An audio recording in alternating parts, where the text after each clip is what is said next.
शुभ प्रभात। नवरात्रे हमारे को बहुत सारी चीजें सिखा के जाते हैं, और न केवल नवरात्रे, ये जितने भी पूजा अर्चना के जो हमारे क्रम हैं, उपासना है, हमारे को बहुत कुछ सिखा कर जाती है। और सरलता से ऐसी चीजें सिखा के जाती है कि अगर उन्हें हम अपनी जिंदगी में अपना लें तो बहुत कुछ परिवर्तन आ जाए। अभी 9 देवियों के हम उपवास कर रहे हैं। 9 देवी के उपवास करने के बाद जब अष्टमी या सप्तमी जो भी अपना पूजा पाठ करते हैं, उन दिनों में माता रानी के बारे में कुछ अन्य प्रकार की चीजों का अध्ययन करते हैं और पढ़ते हैं। और इस पूरे 8 दिन या 9 दिन दुर्गा सप्तशती या अन्य रूप में या माता रानी के भिन्न भिन्न स्वरूपों के रूप में हम क्या करते हैं? केवल उसकी लीलाओं का स्मरण करते हैं। उस माता ने किसको किया, किस किस दुष्ट को मारा, शुंभ और निशुंभ की किस प्रकार से हत्या की, है ना, रक्त बीज को किस प्रकार से समाप्त किया। तो माता के भिन्न भिन्न चरित्रों का, भिन्न भिन्न जो उन्होंने काम किए, उन्होंने जो कीर्ति की, उनका स्मरण करते हैं, उनको पढ़ते हैं, उनको सुनते हैं और सुनाते हैं। केवल हमने उनका स्मरण किया, सुना और सुनाया, इससे हमारे अंदर कुछ विशेष चीज डेवलप होती है उनके चरित्र को सुनने से। केवल इतना ही करते हैं। जो दुर्गा सप्तशती का पाठ पढ़ रहा है वो दुर्गा सप्तशती का पाठ पढ़ता है, तो उसमें भी तो माता के भिन्न भिन्न स्वरूपों का स्मरण ही है, उनके द्वारा किए हुए सारे कार्यों का स्मरण ही है, और तो कुछ नहीं है। और इसी तरह से जब पाठ पूरा हो जाता है उस समय हम क्या करते हैं? उस माता के बारे में ही बोलते हैं। या देवी सर्वभूतेषु शक्ति रूपेण संस्था नमस्तस्यै नमस्तस्यै नमस्तस्यै नमो नमः। या देवी सर्वभूतेषु विद्या रूपेण संस्था नमस्तस्यै नमस्तस्यै नमस्तस्यै नमो नमः। ऐसे अलग अलग प्रकार से उनके बारे में कहते हैं कि जो इन अलग अलग जगहों के रूप में विद्यमान हैं, हम हे देवी तुमको बारंबार प्रणाम करते हैं, यही कहते हैं। यानी ये चीजें कुछ संदेश दे रही हैं। और फिर आखिर में कहते हैं बड़ी भक्ति से, बड़ी श्रद्धा से, बड़े मन वचन और कर्म से जब हम उनका स्मरण करें, लिखा है उसमें, जो बड़ी भक्ति श्रद्धा और विश्वास से एक विधि प्रकार से उनका पूजन और अर्चन करेगा तो माता क्या होगी? प्रसन्न हो जाएगी। और जब प्रसन्न हो जाएगी तो वरदान दे देगी। मतलब वो कुछ सिखा रहे हैं कि आपको जिससे भी वरदान मांगना है, माता से नहीं, किसी भी देवता को भी प्रसन्न करना हो तो ओम जय जगदीश हरे भी अब जब हम बोलते हैं तो आखिर में अपने अपराधों की क्षमा मांगते हुए कहते हैं भाई तेरा ही है सब कुछ, तू ही है सब कुछ, मेरा कुछ भी नहीं है इसमें। हम मांगे उससे, हम मांगते भाई, हम तो मांगने के लिए तो कर रहे हैं। धन संपत्ति घर आए, यही तो करें, तो मेरे घर में ये सब कुछ आए, मेरे घर में सुख समृद्धि आए, लेकिन उसके साथ ही कह रहे हैं ये सब तेरा ही है।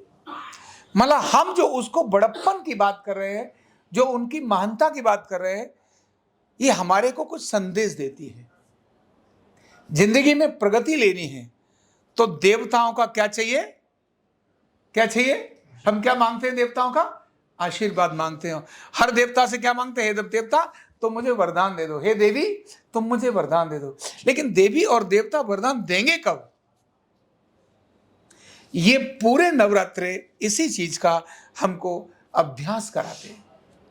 पूरे मन से, वचन से, कर्म से, श्रद्धा से, भक्ति से, शुद्धता से हम किसी से भी कुछ मांगेंगे, श्रद्धा भक्ति और विनम्रता से, और उनकी अच्छी बातों को चर्चा करते हुए किसी से भी मांगेंगे, वो हमको मिल जाएगा।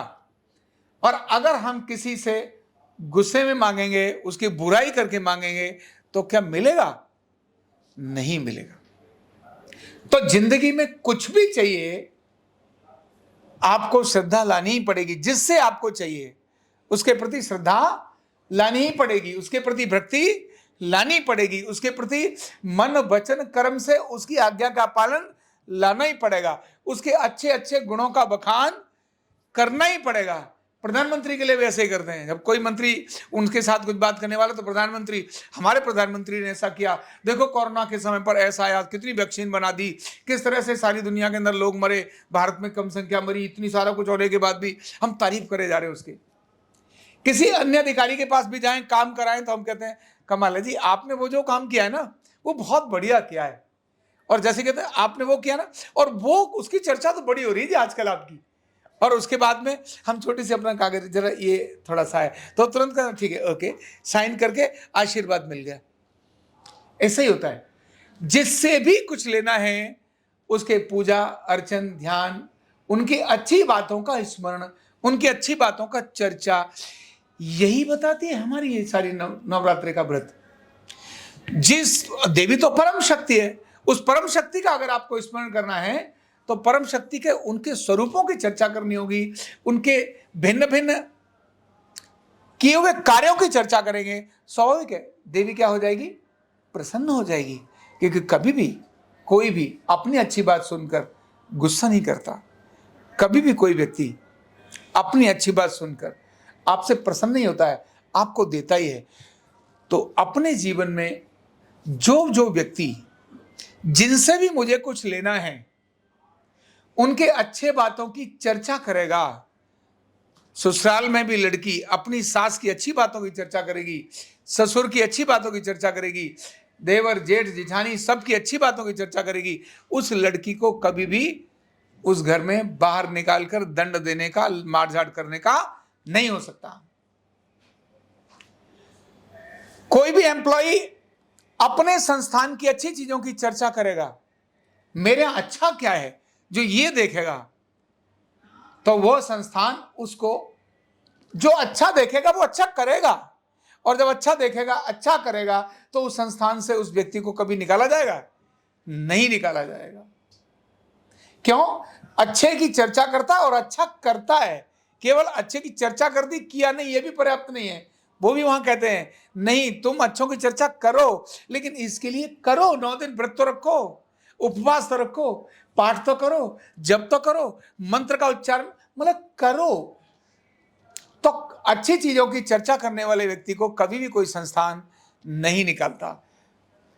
किन को निकालता है? जो संस्थान के बारे में गलत चर्चा करते हैं।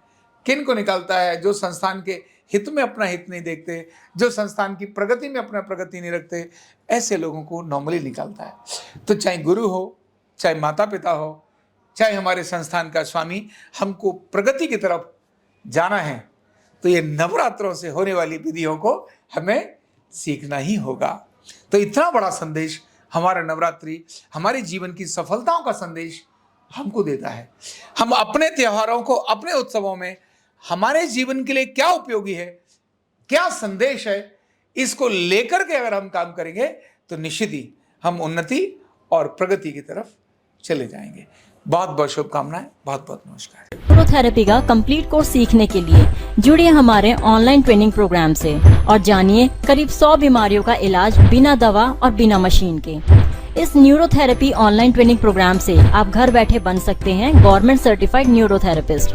रजिस्ट्रेशन के लिए नीचे दिए गए नंबर पर अभी कॉल करें। और हाँ, हमारे वीडियो को लाइक करना, शेयर करना और चैनल को सब्सक्राइब करना बिल्कुल भी ना भूलें। धन्यवाद।